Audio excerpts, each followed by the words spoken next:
சித்தப்பா அவன் நம்மள மாதிரி ஒரு சாதாரண கேங்ஸ்டர் தானே. என்ன சாதாரண கேங்ஸ்டரா? அவன் வரலாற சொல்ல இங்க பல பேர் உயிரோடவே இல்ல. ஏகே ஒரு ரெட் டிராகன்.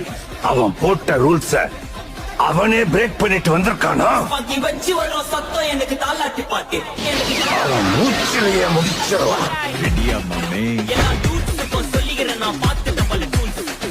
போட்ட சம்பவம் செஞ்ச பாலச பார்த்த மாட்டாது ஒரு ஜூஸ். நீ சிரிச்சு பேசி கால வரணும் மீறப்பட்ட ரூல். பாக்கி வச்சு வரும் சத்தம் எனக்கு தாளாட்டி பாட்டு. கத்திய வருஷம் போது வரும் சவுண்ட் மெலோடி பீட். முன்ன சுத்தி முன்ன கதற என்னதான் பண்ணாலும் என் மேல உனக்கு வராது ஹேட்டு.